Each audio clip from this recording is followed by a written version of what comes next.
The Ministry of Energy says that they have fuel reserves that can last us 10 days. Did you hear that?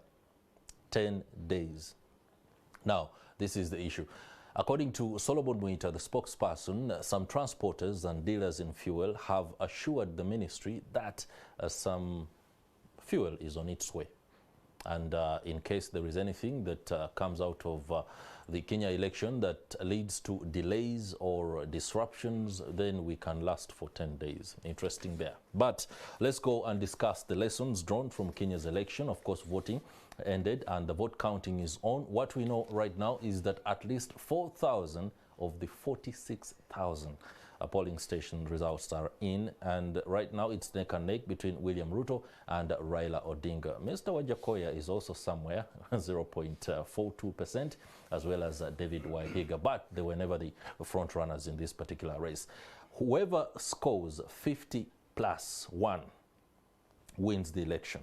There's a possibility, if anything is to go by, especially the results as they are streaming in right now, Raila Odinga and William Ruto, if any one of them fails to score 51%, in other words, they go 49 or 49 and then the other votes are shared by the other two contenders, then there will be an awkward runoff, and it will be an election that will go down in history as a case study in political science. Joining us to understand the political science around this particular election and the results is Jonathan Tabalanga, political analyst. Many thanks for joining us this morning. Thank you. How are you doing?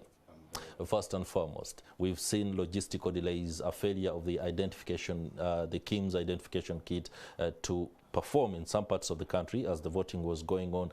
There's been intense talk about the fact that IEBC should not be seen to falter at any one point. There is no room for that. How is your take on how the election, the voting was conducted, but most especially the fact that results are coming in? Do you see a trend beginning to emerge?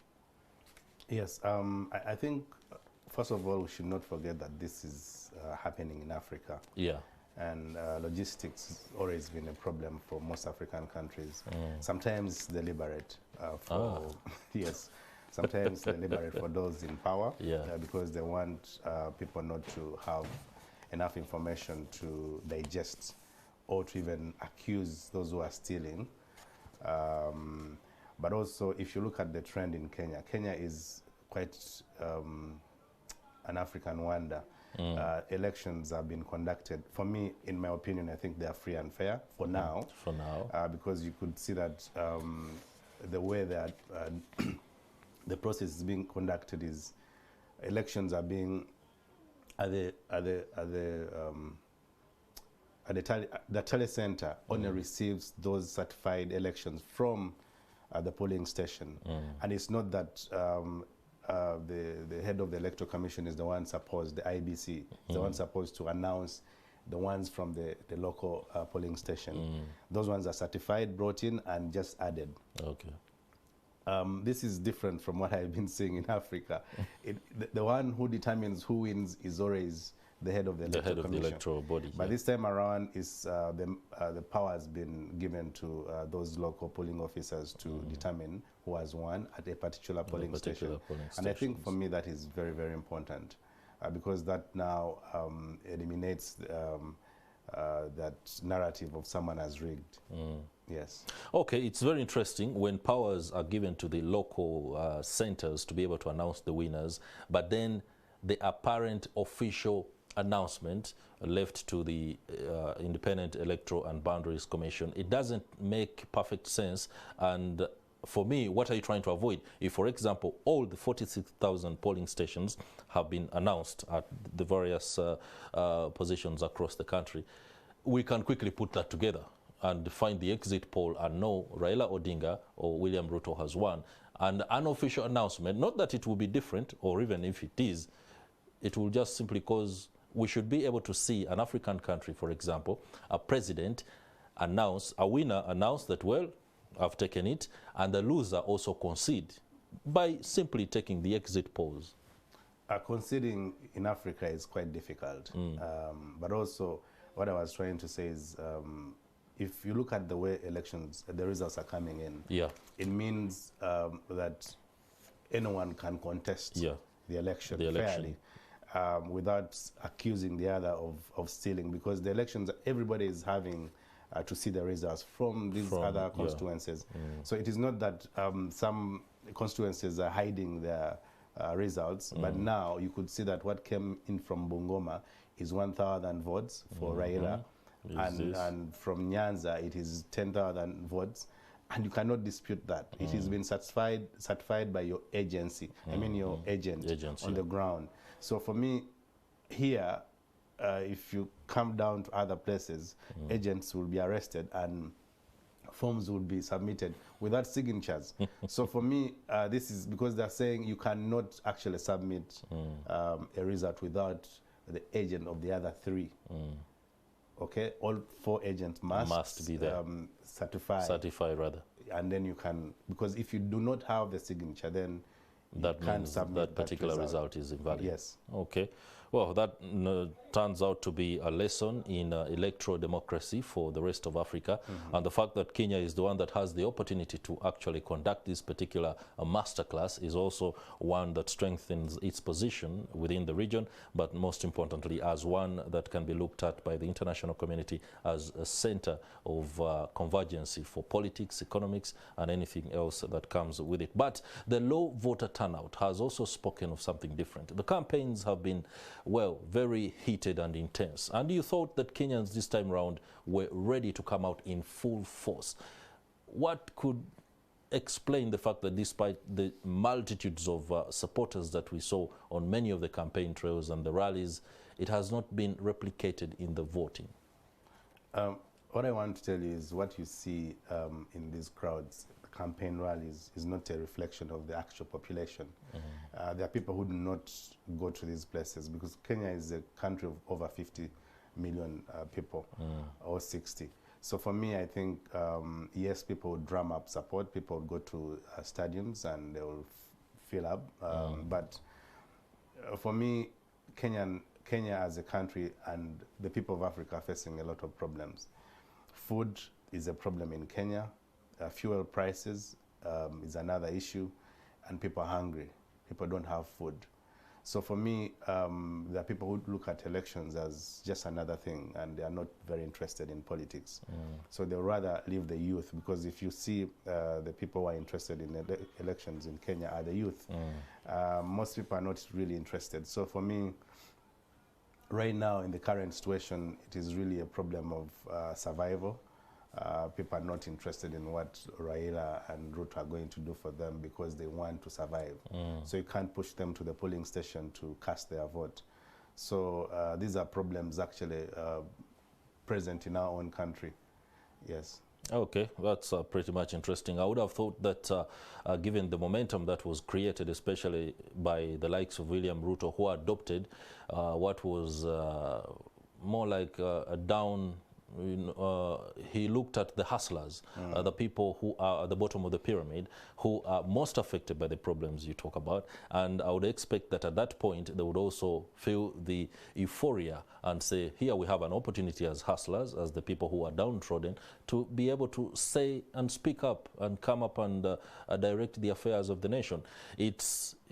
Could you describe it as a missed opportunity, especially for the youth, to stamp their authority on the kind of direction that Kenya should take?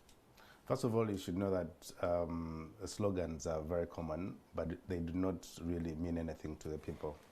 And people know that politicians are liars sometimes. They do not tell the truth. Because if you look at when Kenyatta came to power, of course Kenya came from the 13th in Africa in terms of it being the biggest economy. Now it's the 6th.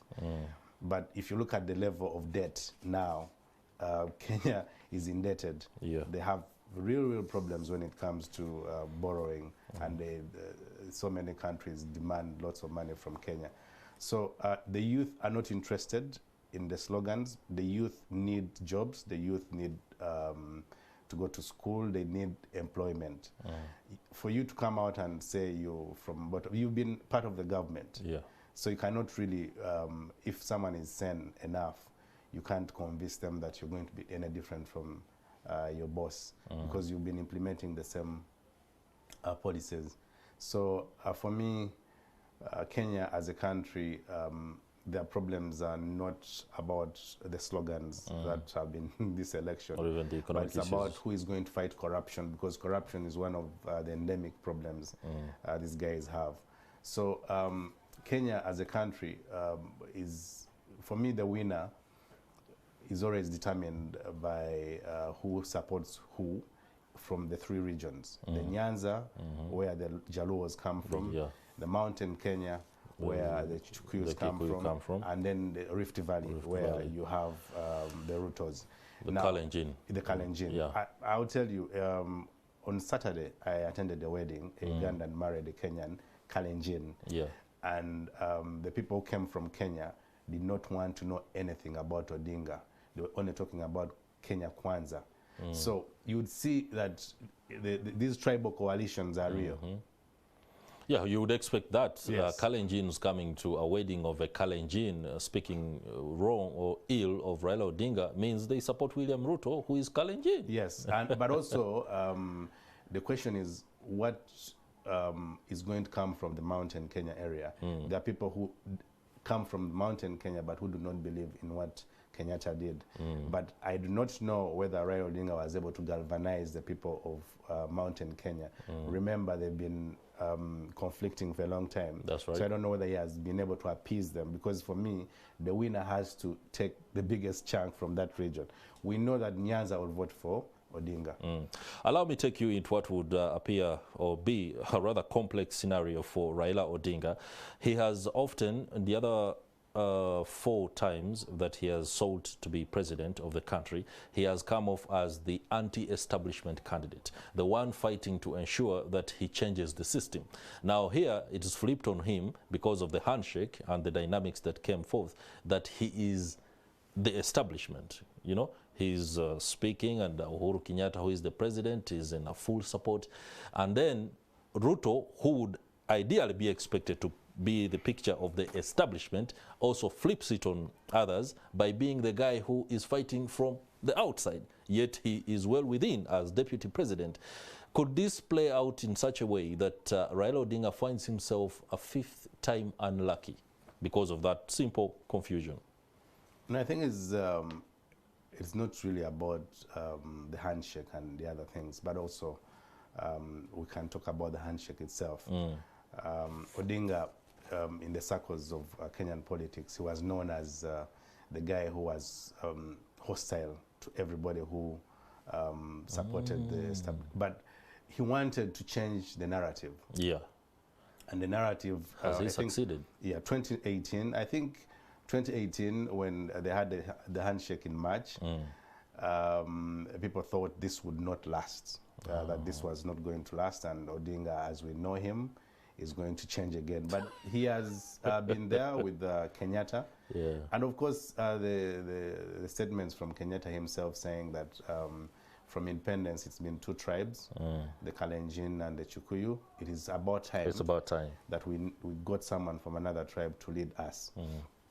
Now, if you look at the people who are saying that Ruto is the one fighting for them because he's somehow anti-establishment, I do not believe, because he is part of the establishment. No, he has successfully projected himself as anti-establishment, going on a very massive and aggressive public relations campaign that actually succeeded in showing him as, okay, he looks like the guy who is coming to fight for us against an oppressor in terms of the economic aspects of the day. Yeah, but he is part of the problems of Kenya because he, if you remember when there was that government of national unity between that was shared by Odinga and Kibaki, he was part of the problem. He has been one of the most hostile politicians in Kenya. He does not take no for an answer. And trust me, even when these results come in and he's not happy, there will be chaos in Kenya at some point, because he is a man who does not allow. And yet he's young, he's only 55.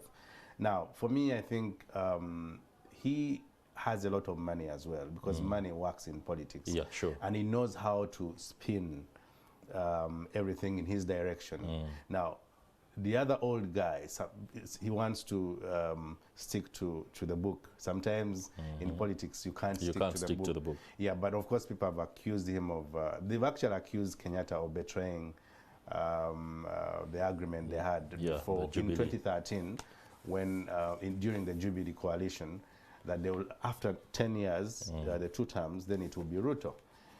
So that is one of the problems in mountain Kenya. Some Kikuyus are saying, but you promised this guy. And he supported us.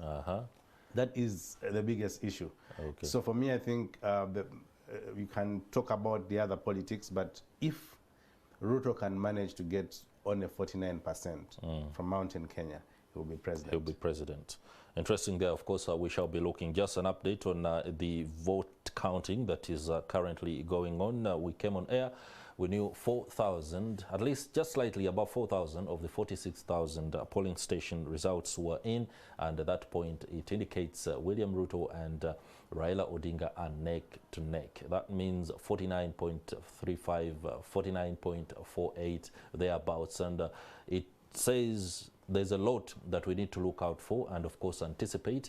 By midday, we do understand that the Independent Electoral and Boundaries Commission will be giving a statement on what will be at least some idea of where the election trajectory could take us in terms of who might come off as the winner there. But allow me continue the discussion on the post-election Kenya. Whether it's William Ruto or Raila Odinga, how it will look. Let's look at a William Ruto presidency. How do you see it playing out, especially in the first 100 days for each of them? Ruto has had a lot of problems within his own party, the one he formed with the president.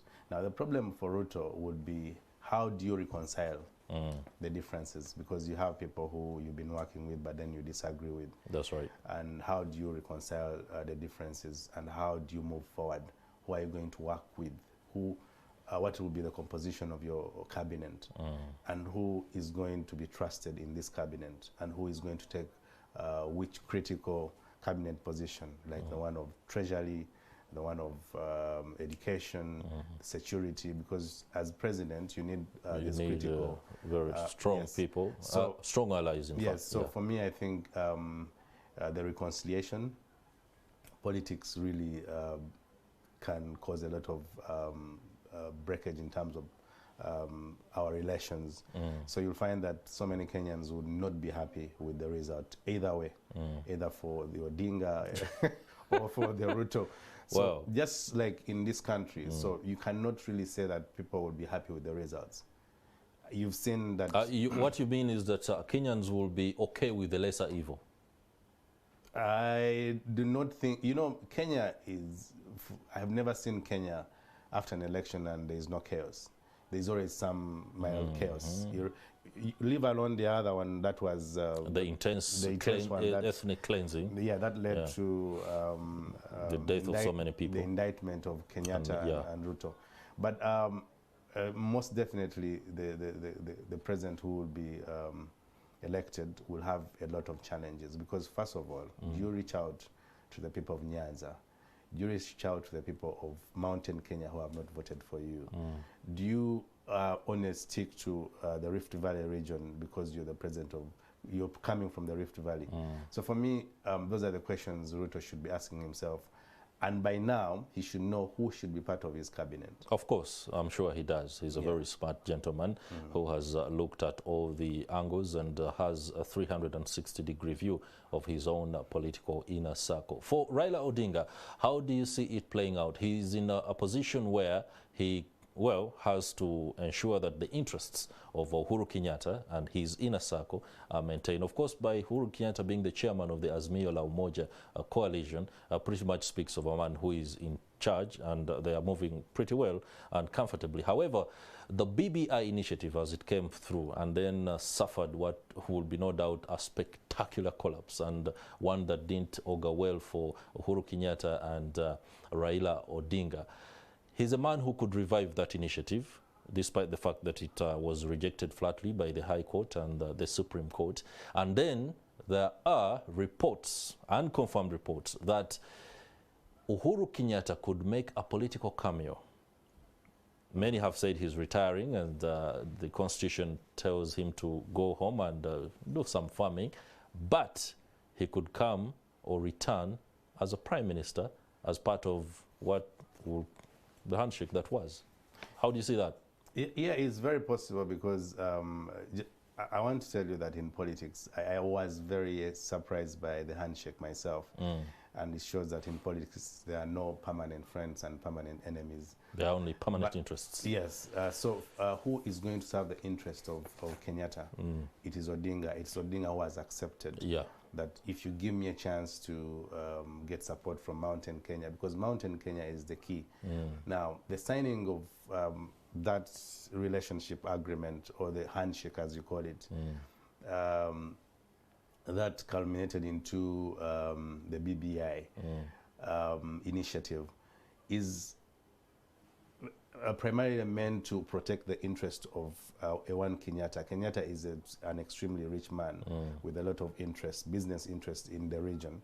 And for you, as if you need to get someone who can protect your interest, perhaps he does not trust Ruto, and that's why he did not move forward with the Ruto presidency, and he wanted someone a little bit soft. I think Odinga is more of someone who can really say, okay, tumuwache, and let's leave the man. So for me, Prime Minister is possible because he would want to stay closer to power so that he can protect his own interests. Okay, interesting there. We shall be looking forward to seeing the first 100 days of whoever comes on top as new president of Kenya. Allow us now transition a little bit away from the politics and look at what is at stake for Uganda. Right now, we are concerned that in case there is a bit of disturbance here and there, we are going to be affected gravely in terms of the amount of fuel that comes to Uganda. We're already grappling with high fuel prices, and earlier we were sharing a statement from the Ministry of Agenda spokesperson Solomon Muita, who says the country right now has fuel reserves that can last us 10 days.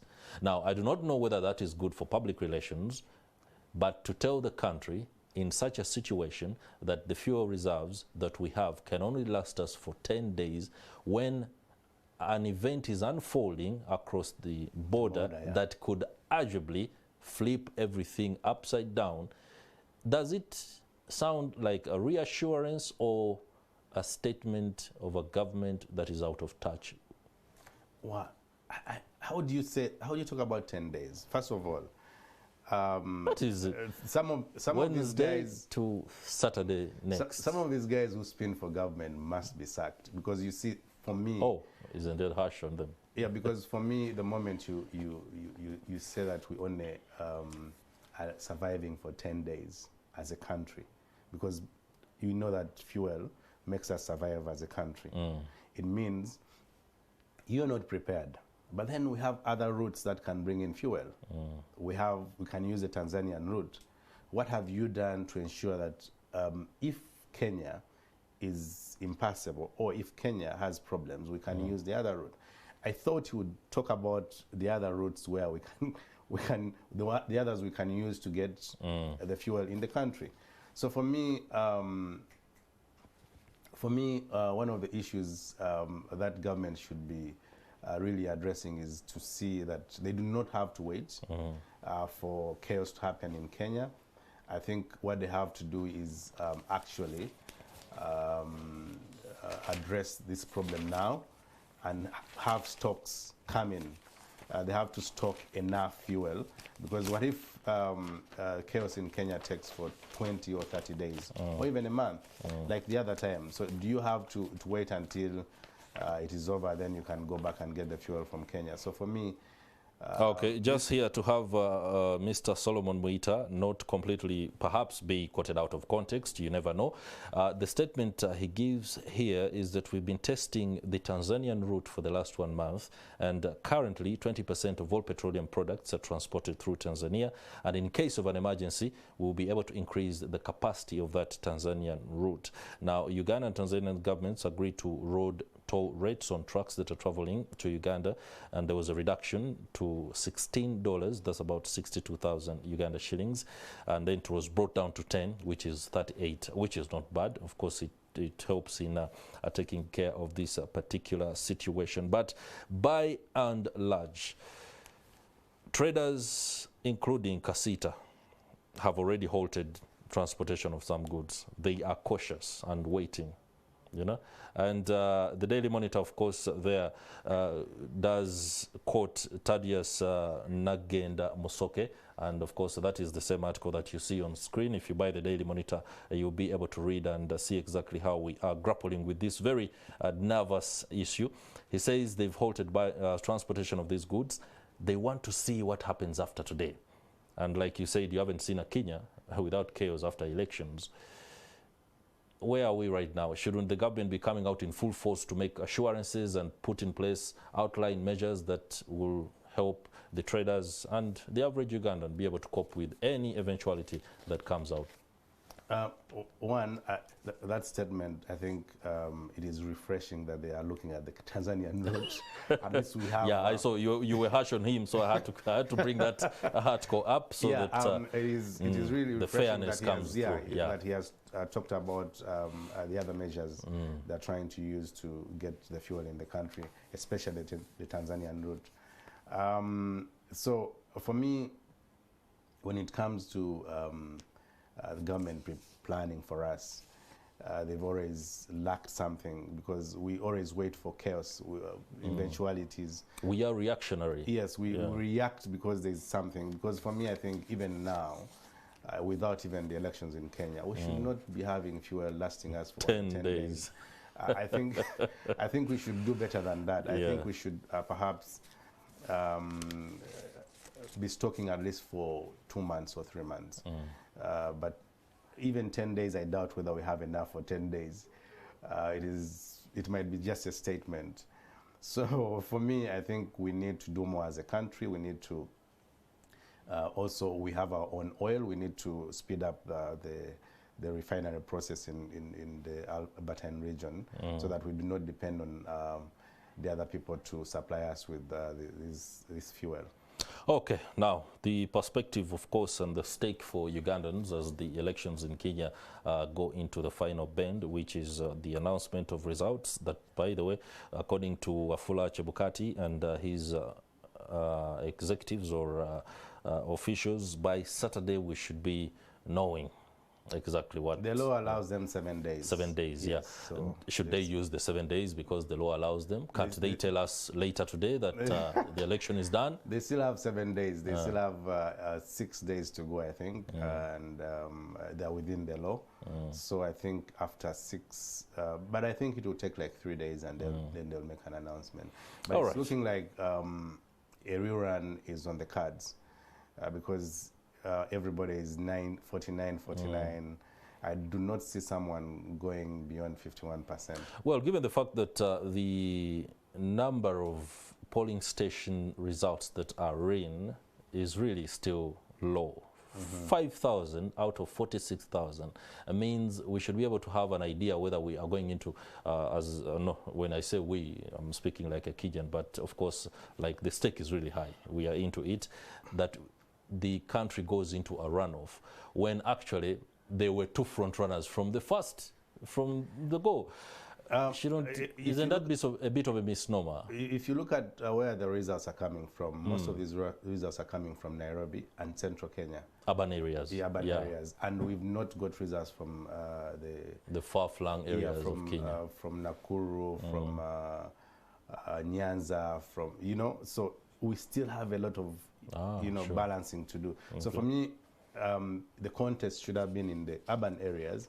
Odinga should, if he wanted to win, he should have gotten so much votes from the urban areas and mountain Kenya.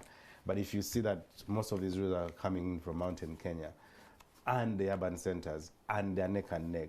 So okay. You see. All right. What lessons do we draw at this point in time on the conduct of an election? The Independent Electoral and Boundaries Commission has been on the spot in the run-up to this particular election, and largely, we must say, it's living up to the billing that Mr. Wafula Chebukati promised. We are benchmarking, no doubt. We have our own people as observers there. We have Chagulanyi, who is the president of the National Unity Platform. We have retired Colonel Dr. Kiza Besige, is also an observer, as well as Ruiz Rubongoya, also from NUP. We have Sarah Birete, renowned commentator and executive director at the Center for Constitutional Governance. What do we draw in terms of lessons? Something that we must be very honest to ourselves as Ugandans and say, we need this, we need to do it this way. Well, one of the things I've seen is we've not had security at the center of the process. You mean the army? The army, the police, and the other security forces in Kenya. And this is something we should really borrow from Kenya. We don't have to, because we are not hostile people as Ugandans. So if the Kenyans who are been known for perceived to be a little more hostile than we are able to withdraw the security forces from the whole process and let the people decide, why can't we do it as a country? We need to do the same. We need to ensure that Ugandans can go to the polls, or they can go to elect their representatives or their leaders without the fear of an army man or a police officer on their trail. So for me, I am saying this is the best lesson for us as a country. Let us eliminate the use of force from our elections. Okay, no doubt we are inching forward in this particular discussion. I would like to debunk what I've just said when I used the word hostile. I do not mean Kenyans are more hostile or even hostile than you would say Ugandans. I think it is more temperamental. They seem to be a little more aggressive in their conduct and in speech, something that, well, we also have people who are temperamental. I actually think... so we should stay away from characterizing them as I such. think Kenyans are very, very good people. But as I tell you, when it comes to elections, it is around elections that you know who they are in terms of what they want. All right. Okay? It is not that we're trying to portray Kenyans as hostile. They are not, but we are saying during elections, just like in this country, you'll have people who will boil up, and sometimes it needs a cooling down that they're able to come back to their senses. But because of the politics of tribe, the politics of tribal coalitions, sometimes the boiling up goes up to the highest level, and sometimes they go out of their way and they riot and strike. So, but Kenya is an example for us for now. Let's wait until... I think it has stamped its place as a maturing democracy. Not mature, but a maturing democracy.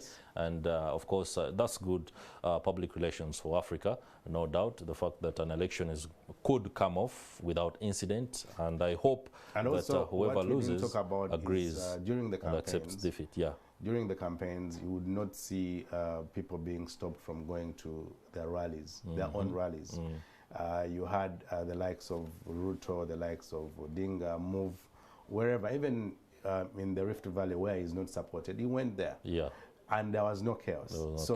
For us, we need to really look at that. And, all right, according to President Yoweri Kaguta Museveni, he hasn't been very vocal when it came to this particular election during the campaigns.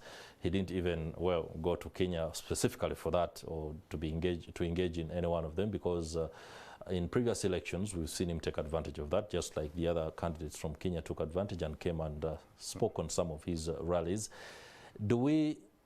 Is it because perhaps he's going to be grappling with a lesser evil as far as he's concerned?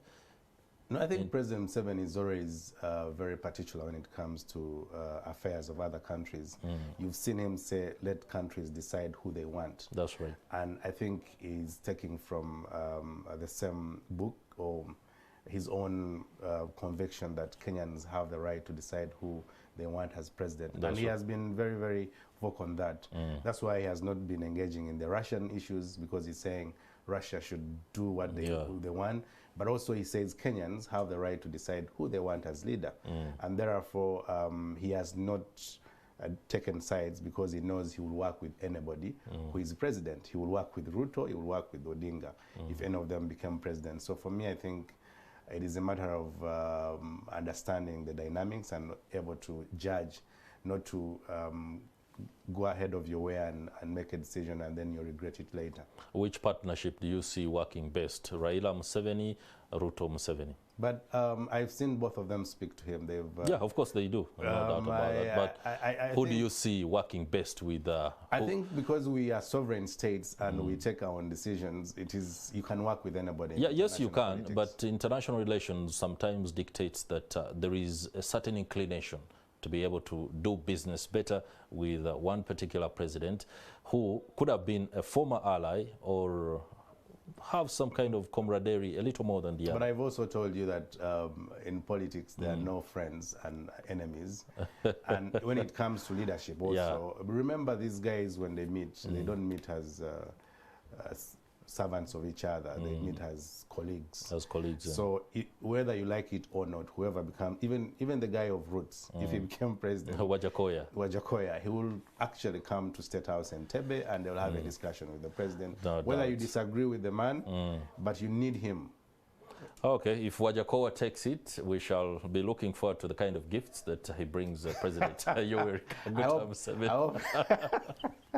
I hope he doesn't bring the marijuana to the president. No, it depends. Me, I'll be looking forward to the kind of gifts he comes with. And no doubt he's a very eccentric and interesting gentleman. Yesterday we spoke to his deputy, who again indicated that their strategy is realistic for Kenya. Before we close this particular discussion, allow me just pick your brains on that. How realistic is Wajakoya's strategy for Kenya? Is it something that can be adopted by any of the frontrunners if they come through? First of all, you need to understand what is realistic for them and what is realistic for Kenyans. Perhaps they think that marijuana is something that can be...